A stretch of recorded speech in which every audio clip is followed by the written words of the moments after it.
In progress. Vamos a ver que la realidad peruana en base a los trasplantes en realidad es un poco triste, debido a que son muy pocos establecimientos de salud los que realizan trasplantes. En el caso del instituto donde trabajo, se realizan trasplantes tanto de progenitores hematopoyéticos como de órganos sólidos. Y esta finalidad es de poder brindar un tratamiento que puede ser la única opción de curación para muchos niños, que antes no existía en el Ministerio de Salud. Y también denota la importancia de que más personal de salud conozca o tenga alguna noción de lo que es el trasplante. Cuando hablamos de trasplantes de órganos sólidos, la situación aún es más crítica. Y es que dentro del Ministerio de Salud, el único centro trasplantador de con donante de cadáver, vamos a ver más adelante los tipos de donantes, es el Instituto Nacional de Salud del Niño de San Borja. Es así que un adulto o una persona al cumplir los 18 años va a perder la oportunidad de recibir un trasplante de donante de cadáver en el Ministerio de Salud. Hay otras instituciones que sí hacen, por ejemplo, salud, pero dentro del MINSA no hay otra institución. Después de cumplir los 18 años, su única posibilidad es de encontrar un donante emparentado, un donante vivo, limitando obviamente las posibilidades de conseguir un órgano a este tipo de pacientes. Vamos a ver que dentro de los trasplantes vamos a tener distintas barreras.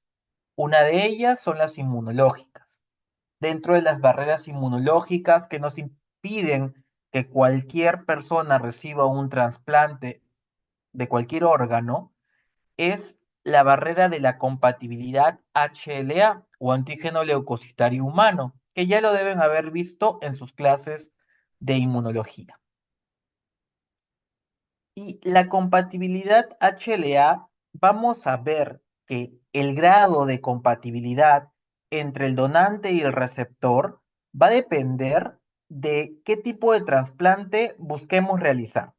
Es así que, por ejemplo, un trasplante de progenitores hematopoyéticos, conocido comúnmente como un trasplante de médula ósea, tiene la máxima exigencia de compatibilidad a nivel de HLA. Diferencia con el hígado. Vamos a ver que trasplantes hepáticos no requieren de compatibilidad HLA para poder realizarlo.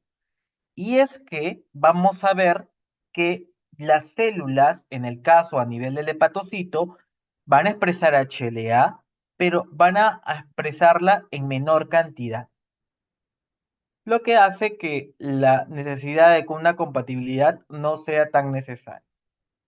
Otra barrera inmunológica que vamos a tener es la del grupo sanguíneo, el grupo ABO.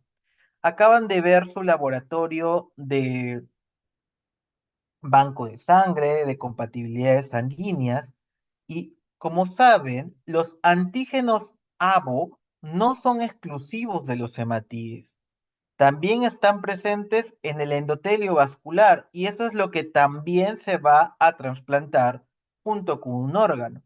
Por eso es que, aparte de la compatibilidad HLA, también se requiere una compatibilidad ABO en el caso del trasplante de los órganos, porque el antígeno ABO se va a llevar por el endotelio trasplantado. Vamos a ver qué estudios se requieren para el trasplante de progenitores hematopoyéticos y para el trasplante de órganos sólidos. En este caso me voy a referir al trasplante renal, que es el que más se realiza a nivel del instituto junto con el trasplante hepático, pero ya hemos visto que el trasplante hepático no tiene una mayor exigencia de compatibilidad. Entonces, requerimos un estudio de HLA, requerimos de estudios de anticuerpos anti-HLA y algún otro estudio de prueba cruzada, que es, vamos a ver, in vitro cómo reacciona una célula del donante con un suero del receptor donde deberían estar presentes anticuerpos. Pero vamos a ver primero la molécula del MHC, del complejo mayor de histocompatibilidad, que va a recibir distintos nombres dependiendo de la especie a la cual nos busquemos referir. En el caso del hombre recibe el nombre de HLA y fue descrito por Jean Dussault. Este es un conjunto de proteínas y ya cuando, como había mencionado en la teoría del laboratorio de biología molecular, del dogma de la biología molecular, estas proteínas son parte de una traducción del material genético. Y el material genético, donde se va a encontrar la información para dar estas proteínas, se encuentra en el brazo corto del cromosoma 6. Aquí vamos a encontrar que el HLA lo podemos clasificar en clase 1, clase 2 y también hay un clase 3, pero que no es muy relevante para el trasplante, pero sí tiene una función inmunológica. Cuando hablamos del HLA clase 1, este va a estar presente en todas las células nucleadas, inclusive las plaquetas. Recuerden que las plaquetas no son células en sí, sino son fragmentos de los megacariocitos. Y en el caso del clase 2, va a estar presente en las células presentadoras de antígenos. Si ustedes recuerdan la parte de inmunología, hay una célula presentadora de antígenos por excelencia, que es la célula dendrítica. Pero también, dependiendo del estímulo inmunológico, los linfocitos B, los macrófagos, pueden presentar antígenos y van a expresar HLA de clase 2. Entonces, vamos a ver cómo es la molécula del HLA de clase 1. El HLA de clase 1 está formado por una cadena alfa. Esta cadena alfa se codifica en el brazo corto del cromosoma 6, a diferencia de esta cadena beta, que es una beta 2 microglobulina, que no se va a codificar en el cromosoma 6. Vamos a ver que esta cadena alfa tiene distintas porciones o distintos dominios. Vamos a tener que tiene un dominio distal de membrana, un dominio proximal, también hay un segmento transmembrana. ¿Qué otra cosa podemos observar? Que esta cadena alfa se subdivide en alfa 1, alfa 2 y alfa 3. En el caso de la molécula de clase 2, está formado por una cadena alfa y una cadena beta, ambas codificadas en el brazo corto del cromosoma 6. También vamos a ver que la parte distal está formado por alfa 1 y beta 1 y la parte proximal de la membrana por alfa 2 y beta 2. Ven esta hendidura entre alfa 1 y alfa 2 en la molécula de clase 1 y esta hendidura de alfa 1, beta 1 en la clase 2. Esta hendidura es donde se va a unir el antígeno. Generalmente es un antígeno proteico. También se han descrito antígenos en base a azúcares que también se puede unir a dicha región. Como esta es la zona donde se van a unir los antígenos, tiene que ser altamente polimorfo. Entonces tiene que tener la capacidad de poder reconocer múltiples variaciones de antígenos proteicos. Entonces es la región más polimorfa de estas moléculas. En el caso del clase 1, vamos a ver que los antígenos que lo va a presentar al linfocito TCD8 y generalmente presentan antígenos endógenos. Cuando hablamos de la molécula de clase 2, vamos a ver que la hendidura es un poco más grande, que permite el acoplamiento de antígenos de mayor cantidad de aminoácidos y que estas va a presentar al linfocito TCD4 o linfocito helper y presenta principalmente antígenos exógenos. Ya habíamos hablado que encontramos dentro del brazo corto del cromosoma 6 a el HLA clase 1, clase 2 y al clase 3 en el medio de ambos. Si bien los que vamos a describir son los llamados HLA clásicos. Hay otros también HLA, ya como el HLA-E, el G relacionado a gestación, y también hay unos llamados no HLA que están en los extremos, como el MIC-A, MIC-B, que se describen que también pueden tener una relación con el rechazo de algunos trasplantes renales. Vamos a ver que los HLA clásicos, en caso de clase 1, podemos encontrar acá la región, el locus A, el B y el C. Cuando hablamos del clase 2, vamos a encontrar al de R, de Q y de P. Si bien el clase 3 no es relevante para el trasplante, sí tiene una relevancia a nivel del sistema inmunológico. ¿Por qué? Porque va a formar parte o va a repercutir en la parte del complemento y en algunas citocinas como el factor de necrosis tumoral. Les había mencionado ya en clases pasadas que son los exones las regiones codificantes, o sea, las que me van a expresar la información a través de proteínas. También ya les había mencionado en las diapositivas anteriores que dentro de clase 1 la región más polimorfa es a nivel de alfa 1 y alfa 2 y de clase 2 es a nivel del beta 1 a alfa 1. Las regiones, si vemos todo el gen del clase 1, el exón 2 y el exón 3 codifican las proteínas que están en esta hendidura. Y el exón 2, en el caso del clase 2, codifican las proteínas que van a estar a nivel de la hendidura de clase 2. Entonces son las regiones más polimórficas y las que me interesa conocer a través de los estudios moleculares. Ya los estudios de secuenciamiento me permiten conocer toda la estructura del gen, pero estos son los más importantes por conocer. Vamos a ver que el HLA es una molécula muy polimórfica. Es así que esta información, que es el número de alelos descritos de clase 1 y de clase 2, se actualiza cada 3 meses. Vamos a ver que los descritos hasta esta actualización, que es de principios de este año, en el caso del clase 1 describe unas 26.610 alelos de clase 1 y de clase 2 unas 11.398 alelos, lo que habla del gran polimorfismo de la molécula de HLA. Si ya nos referimos a nivel de los locus, vamos a ver que en el caso del clase 1, el más polimorfo es el locus B. Y en el caso del clase 2, el polimorfismo se da principalmente a nivel del DR. Esta parte que vamos a ver es de nomenclatura. Ustedes cuando vean un estudio de HLA van a recibir un estudio o van a recibir un resultado con esta información. Cada uno de estos campos indica una información sobre qué estudio se ha realizado. Un estudio genético, un estudio molecular, mejor dicho, o un estudio serológico y cuánta información se ha podido recopilar a través de este estudio. Vamos a ver que los resultados van a empezar con el prefijo HLA. Luego va a seguir el gen, en este caso es el gen A. Sigue un asterisco. El asterisco denota que la metodología utilizada ha sido un estudio molecular. Vamos a ver el primer campo.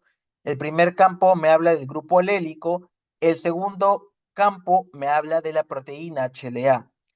Estos dos campos son los llamados, hasta este campo se llaman los estudios de alta resolución. Vamos a ver los distintos estudios o distintas resoluciones de los estudios de HLA.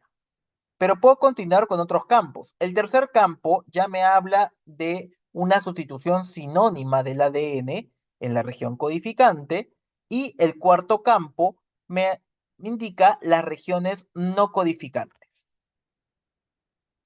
Les había dicho que hay distintos niveles de resolución de HLA.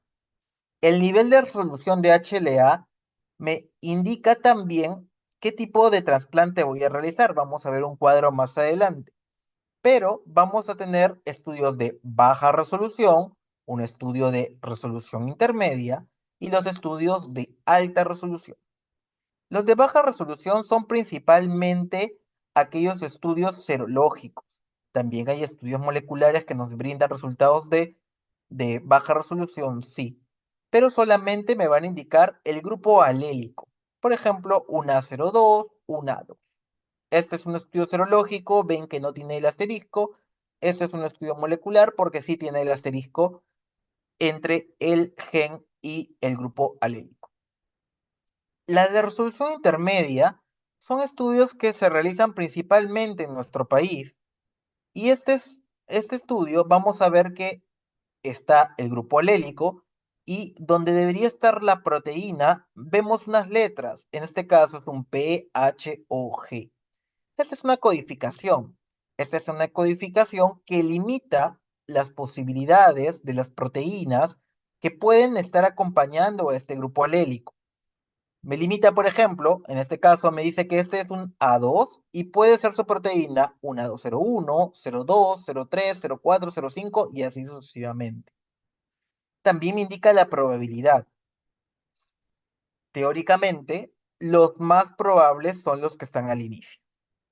Este estudio de resolución intermedia me sirve para el trasplante de progenitores hematopoyéticos, pero solamente el emparentado. Y vamos a ver por qué.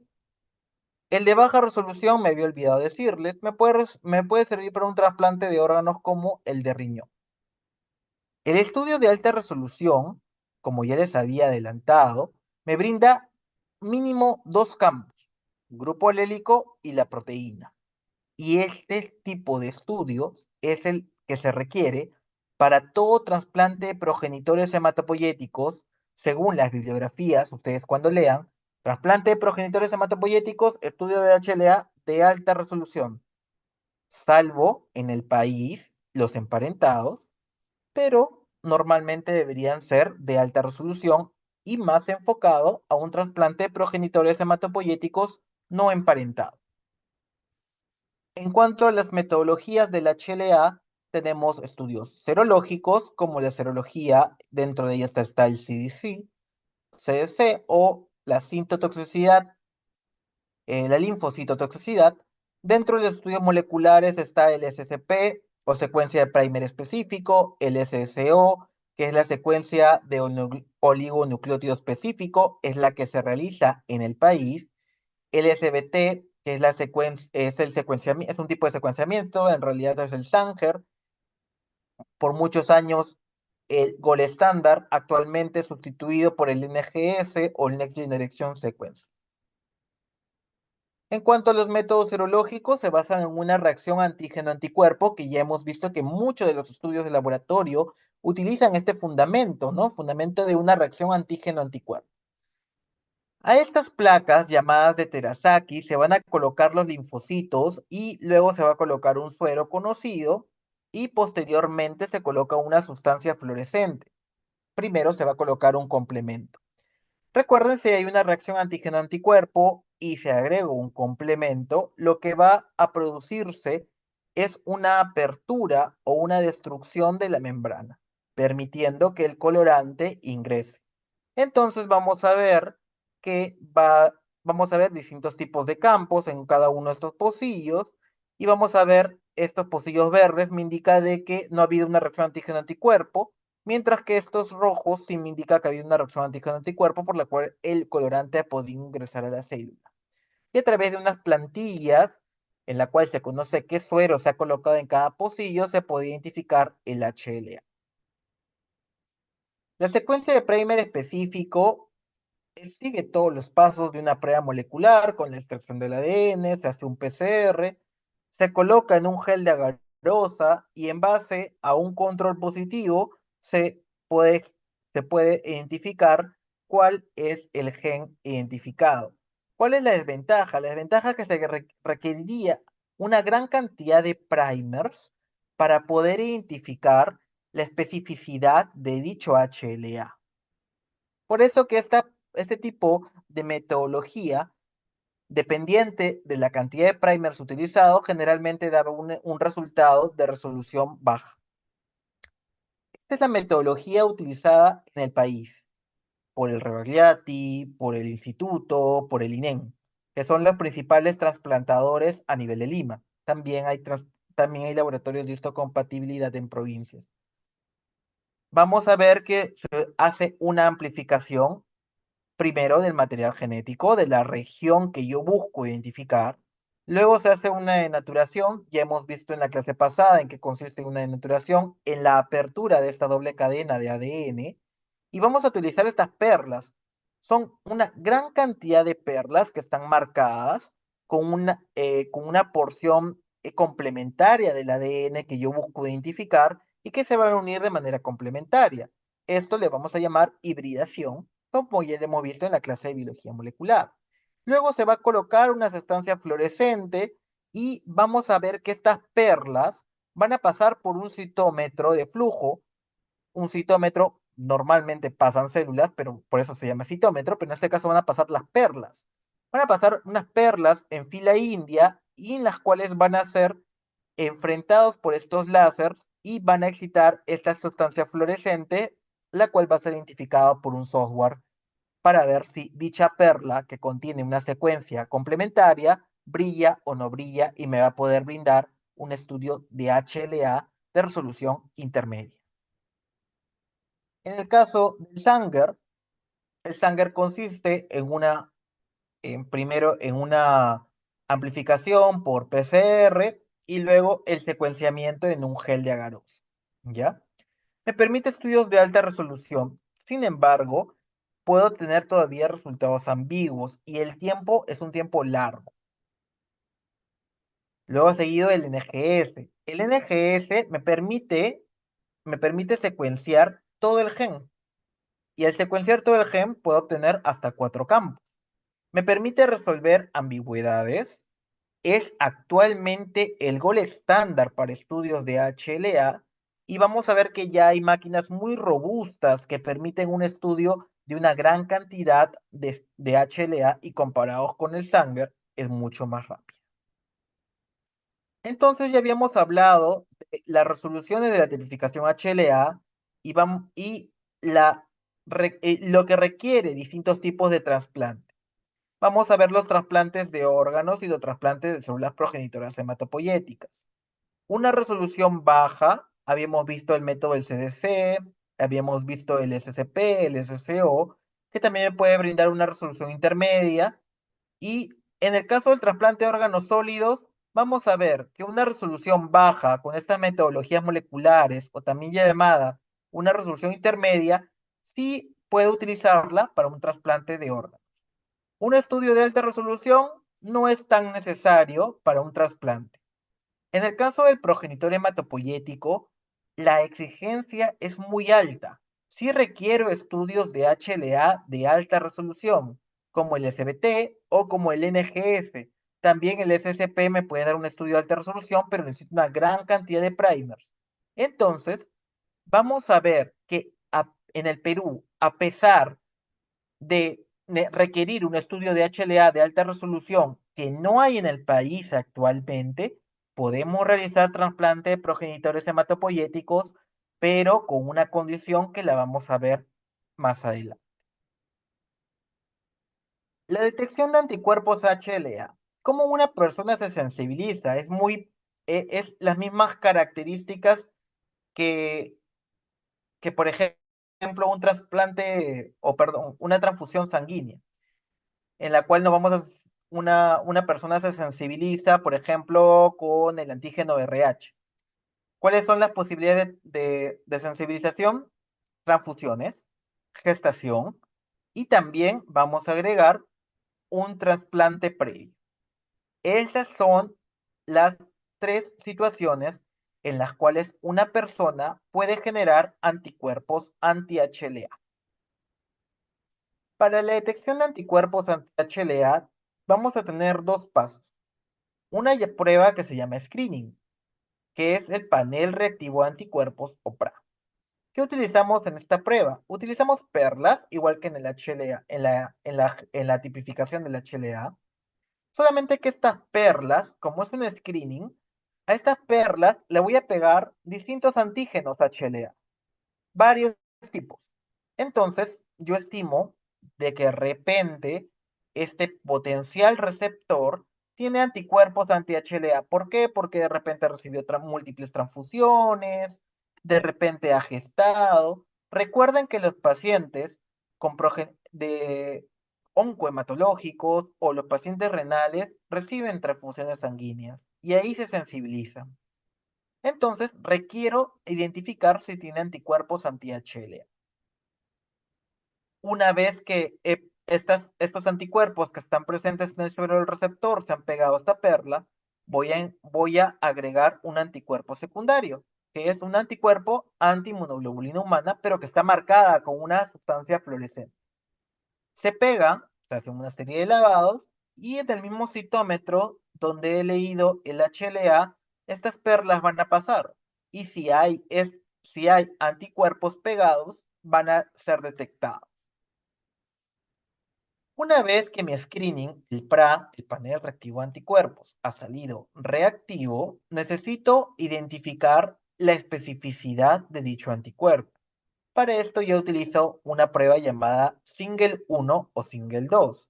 En este caso, la perla va a solamente tener un antígeno específico. A diferencia del PRA, miren, el PRA tiene distintos tipos de antígenos. En este caso, en el single solamente tiene antígeno, por lo cual el anticuerpo específico se va a pegar a dicha perla, se coloca un anticuerpo secundario y se mide también a través del citómetro. Otra prueba para el trasplante, esta es una prueba que se realiza para el trasplante de órganos, ¿ya? Y nosotros la realizamos para el trasplante renal. Es el llamado cross match y la metodología que utiliza el instituto es por citometría de flujo. Somos la única institución en el país que realiza dicha metodología. ¿Y en qué consiste? Es una prueba in vitro, en la cual, es una prueba cruzada, en la cual yo quiero ver qué es lo que va a pasar o qué es lo que pasaría en el cuerpo de mi receptor si se da el trasplante. ¿Cómo lo puedo evaluar? Voy a coger células del donante y lo voy a enfrentar con el suero del receptor. Si hay la presencia de anticuerpos, debería haber una reacción antígeno-anticuerpo, que yo la voy a identificar como, en el caso del cross match, lo voy a identificar utilizando una inmunoglobulina antihumana. Entonces, yo les había dicho de que el HLA está presente en todas las células nucleadas. Entonces, va a estar presente en el linfocito T y el linfocito B. Pero en el caso del clase 2, solamente está presente en células presentadoras de antígeno o linfocito B o macrófago. Entonces, para estas pruebas cruzadas, yo requiero dividir o seleccionar linfocitos T y linfocitos B de mi donante. Y este es un ejemplo. Este es un ejemplo de cross-match en el cual se ha realizado. Yo tengo un control negativo, tengo este paciente, este es de un donante cadáver, este es el donante cadáver número 26. He dividido, ya han visto la parte de citometría de flujo. El CD19 me sirve para linfocitos B, el CD3 para encontrar linfocitos T. Los separo a través de la citometría de flujo, agrego una inmunoglobulina G para ver si hay una reacción antígeno-anticuerpo. En este caso no hay una reacción, por lo cual, si están a la derecha, va a haber una reacción positiva, si están a la izquierda, es una reacción negativa. En este caso es un control negativo, por lo cual no debería haber reacción. Acá estoy colocando este DC, que es el células del donante cadáver número 26, con un suero positivo para tener un control positivo. Y si está hacia la derecha, ha habido una reacción positiva. Y este ya es el enfrentamiento de estas células del donante con el suero de distintos tipos de receptores. Yo tengo distintos tipos de receptores que pueden ingresar a este operativo de trasplante, así se llama, y vamos a ver que este DC26, este donante cadáver, va, va a tener sus células, van a reaccionar con el suero del donante, del receptor. Vemos acá se ha dividido los linfocitos B y los linfocitos T. Entonces, esta es linfocitos B y este es linfocitos T. vemos que hay una reacción en este caso de un antígeno anticuerpo identificado por la inmunoglobulina G que se está pegando a esta reacción. Este es un cross-match positivo.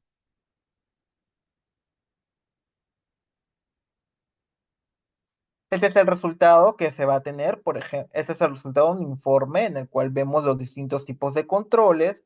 Y en este caso lo que hemos visto es que a nivel del linfocito B ha habido una reacción en la cual nos indica que es un cross-match positivo.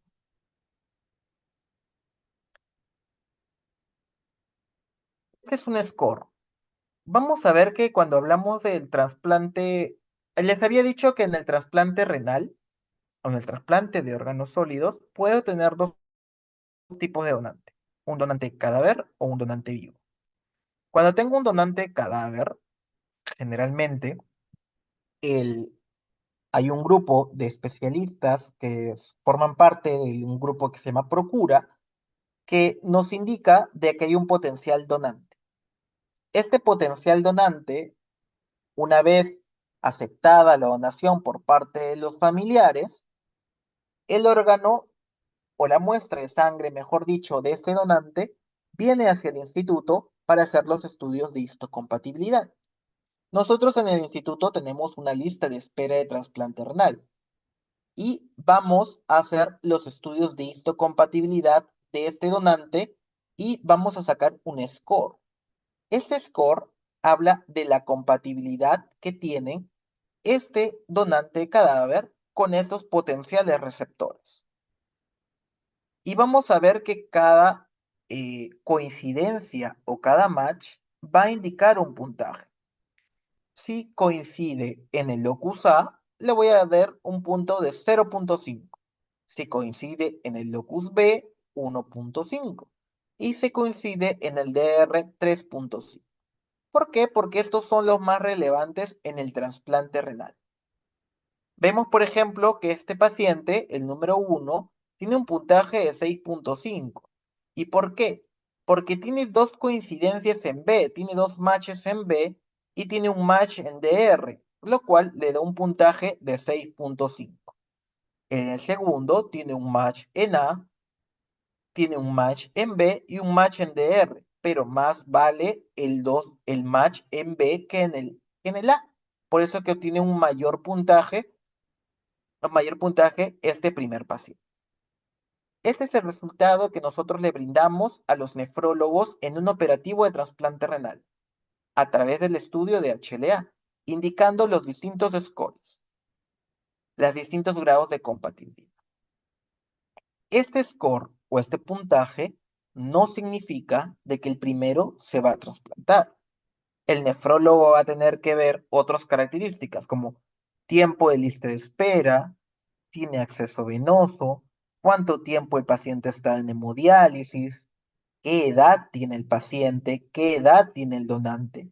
Entonces, hay otras características clínicas que van a sumar a este puntaje de compatibilidad que nosotros le brindamos a un nefrólogo, ¿ya?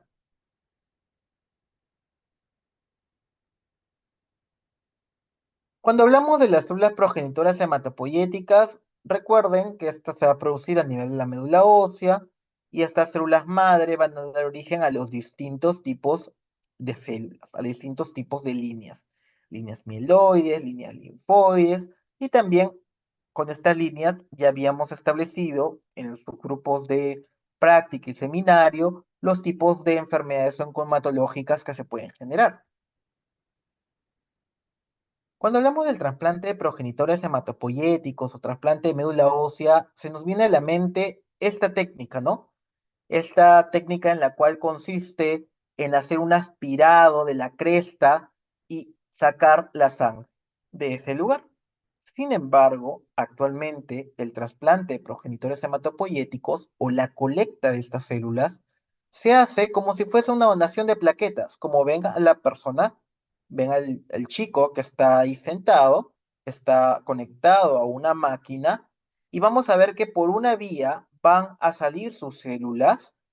Previamente este paciente ha sido estimulado con filgastrin unos 3 días antes para tener una buena cantidad de células progenitoras hematopoyéticas. Recuerden que las células madres son los linfocitos, perdón, son estas células que expresan CD34.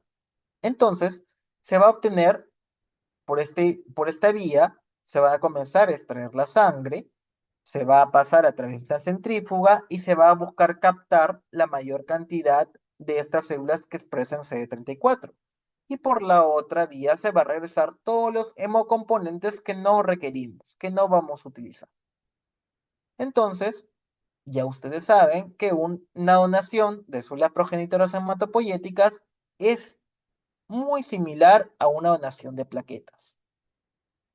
Otra forma de donación de progenitores hematopoyéticos es la sangre de cordón. Sin embargo, tiene muchos inconvenientes. Uno es que la cantidad de CD34 que voy a obtener de una sangre de cordón es muy baja y que de repente cuando se vayan a requerir, estas no tengan una viabilidad adecuada.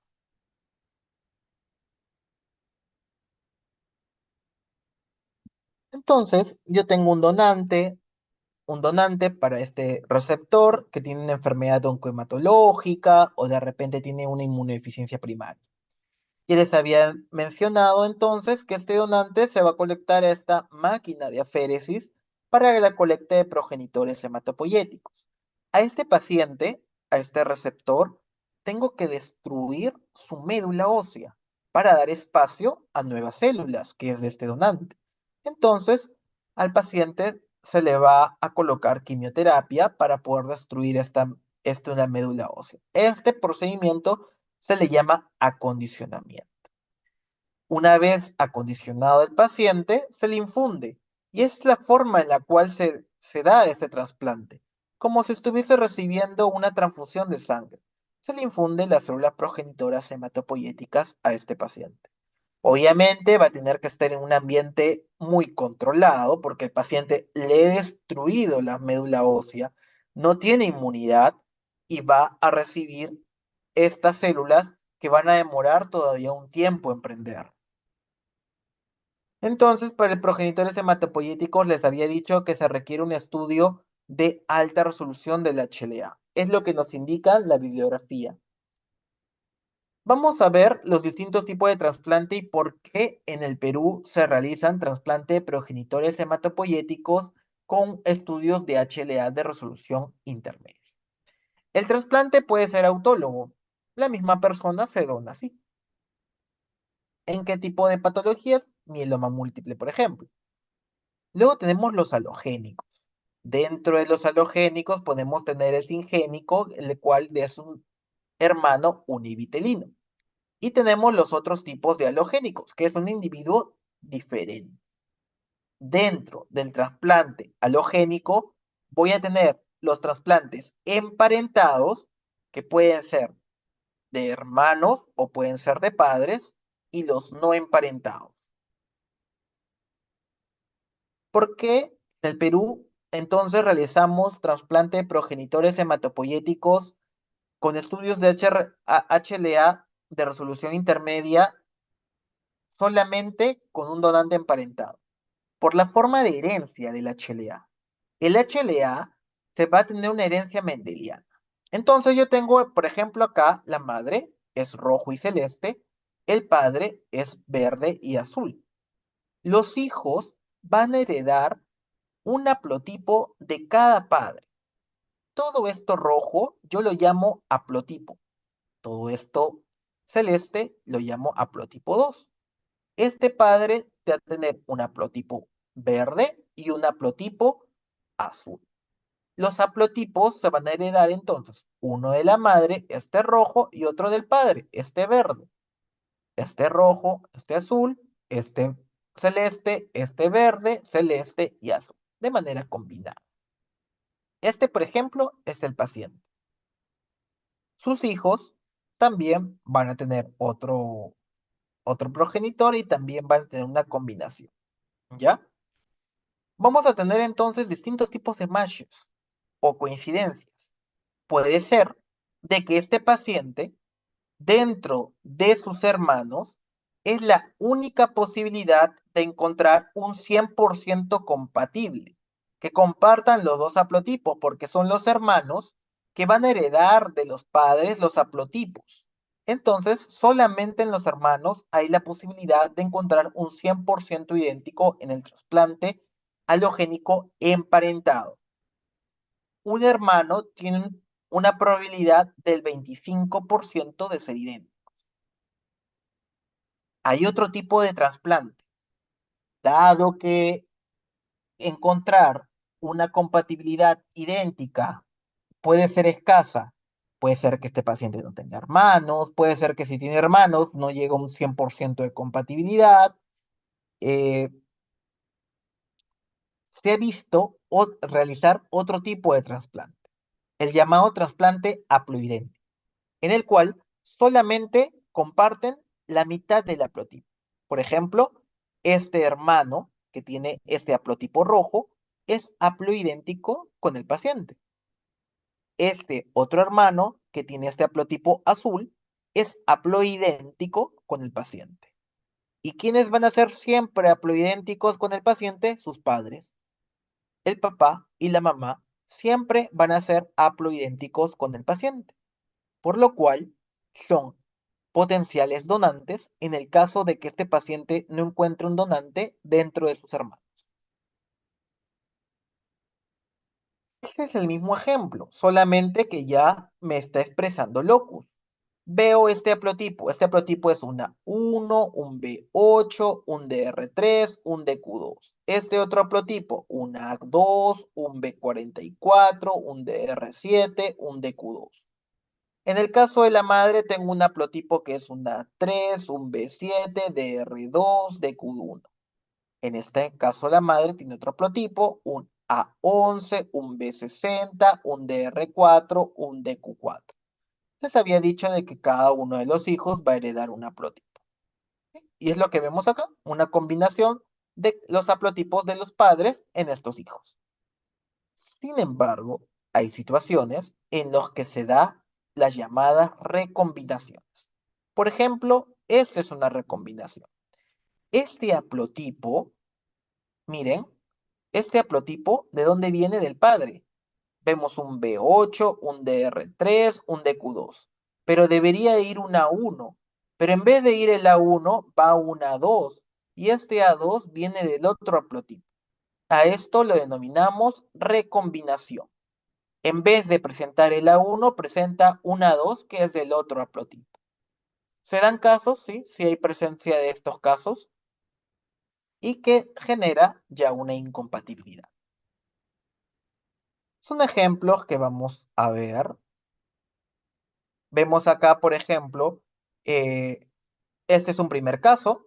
Vemos a este paciente, se ha hecho los estudios de HLA con los hermanos.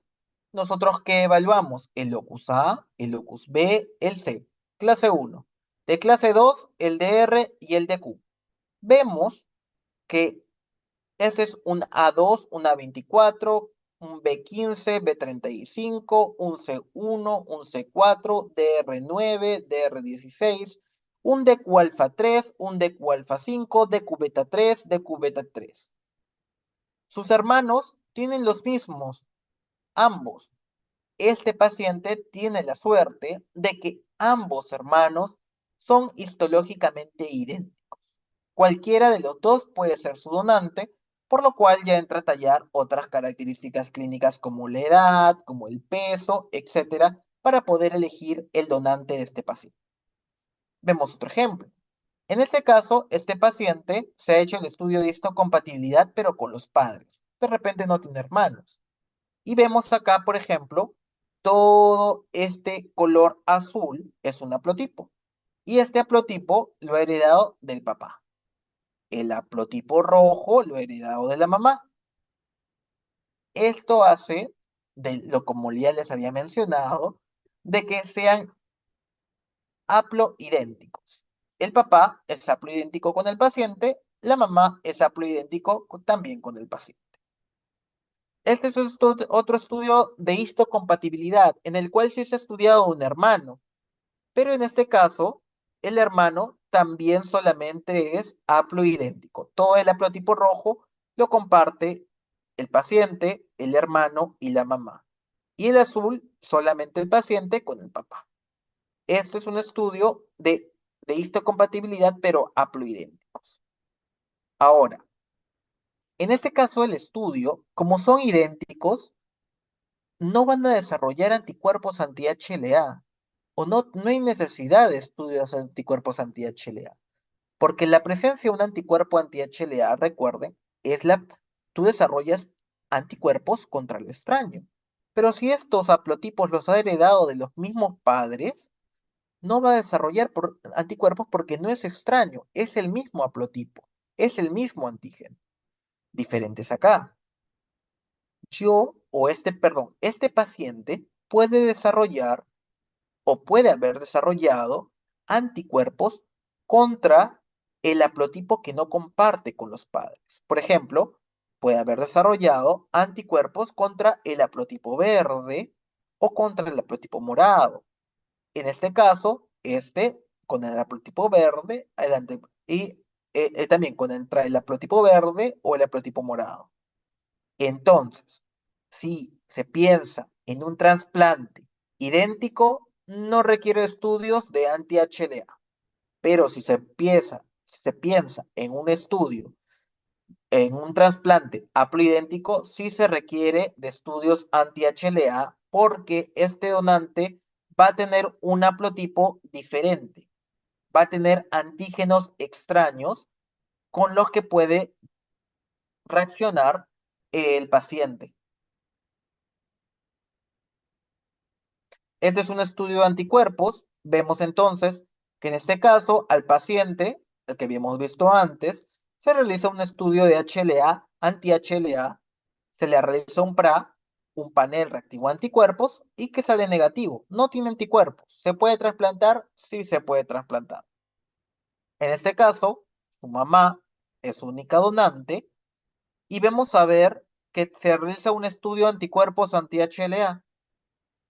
Vemos que sí tiene anticuerpos este paciente. De repente ha recibido transfusiones, es muy probable, pero tiene la suerte de que ninguno de los anticuerpos es contra el haplotipo que no comparte la madre. Entonces decimos que no presenta anticuerpos donantes específicos, porque los anticuerpos que presenta no son contra su donante. Vemos acá otro ejemplo, en el cual este paciente también tiene como donante a su madre, potencial donante. Como es un trasplante haploidéntico, se requiere un estudio de anticuerpos anti-HLA. Se realiza un PRA que ha salido positivo, entonces hay que identificar la especificidad de dichos anticuerpos. Se realiza un single. Vemos que en este caso el paciente sí presenta anticuerpos contra su donante. Por ejemplo, este A2, este anticuerpo A2 va a ir contra este antígeno A2 de la madre. Luego vemos este DR9. Este DR9 va a ir contra, este anticuerpo anti-DR9 va a ir contra este antígeno DR9. A estos anticuerpos que sí son contra su donante, los denominamos anticuerpos donante específico o ADE, DSA en inglés. Vemos otro ejemplo, en este caso es el paciente, tiene 3 hermanos, no ha habido fortuna de encontrar un idéntico dentro de los hermanos, se amplía con la madre el estudio, es haploidéntica y vemos acá que se hace también el estudio de anticuerpos, sale el PRAP reactivo, por lo que se hace un estudio de single, en la cual se identifica la especificidad del anticuerpo y vemos que se ha encontrado un DR4 y un DR16. Se han encontrado anticuerpos, pero este DR4 es un antígeno que está presente en la mamá, está presente en este hermano y también se ha encontrado un DR19. Este DR19 está presente en este hermano y en este otro hermano. ¿Qué es lo que hacen esos anticuerpos? Impide el trasplante, porque este paciente tiene anticuerpos donante específicos o ADE, de todos. Entonces este paciente ya no tiene posibilidad de trasplante con estos potenciales donantes. Entonces, ese es el flujograma que sigue la institución para el trasplante de progenitores hematopoyéticos. Tengo un paciente candidato de un trasplante de progenitores hematopoyéticos, se hace un estudio de HLA al receptor y el estudio de la familia. ¿Con quién empiezo? Con los hermanos, porque acá es donde hay la posibilidad de que sean idénticos. Se realiza un estudio del locus A, B, C, DR y de Q. Utilizamos SCO debido a que, a pesar de la exigencia de un trasplante de progenitores hematopoyéticos de un estudio de alta resolución, utilizo el tipo de herencia del HLA para poder identificar y armar haplotipos. Si un hermano es idéntico, se realiza el trasplante y ahí quedó. Si no es idéntico, tengo que buscar un haploidéntico. ¿Dónde? Entre los padres, porque los padres, si son sus padres, van a ser haploidénticos. Entonces amplío el estudio a los padres también de locus A, B, C, D, R, D, Q. Y como hay un haplotipo que va a ser diferente en el trasplante, tengo que estudiar anticuerpos contra estas posibles diferencias antigénicas. Entonces se hace un panel reactivo de anticuerpos, que es un PRA, y si este sale positivo, hay que hacer un single antigen para poder identificar el anticuerpo específico.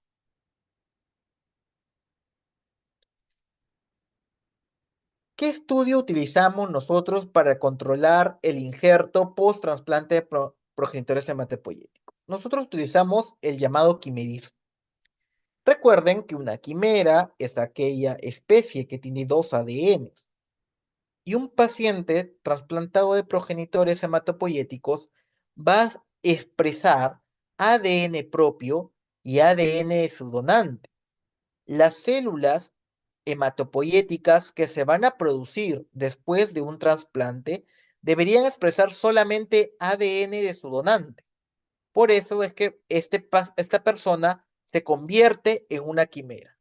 Un paciente con una enfermedad hematológica, tengo un receptor pretrasplante en la cual he destruido su médula y tengo un donante sano. Le voy a, le voy a pasar sus células progenitoras hematopoyéticas a su donante. Y voy a tener distintos tipos de quimera. Tengo una quimera completa en la cual expresa más del 95% de ADN del donante. Voy a tener una quimera mixta, que es entre un 95 y un 5% del ADN del donante. Y voy a tener una ausencia de quimera en la cual solamente expresa ADN del receptor. ¿Qué no está acá?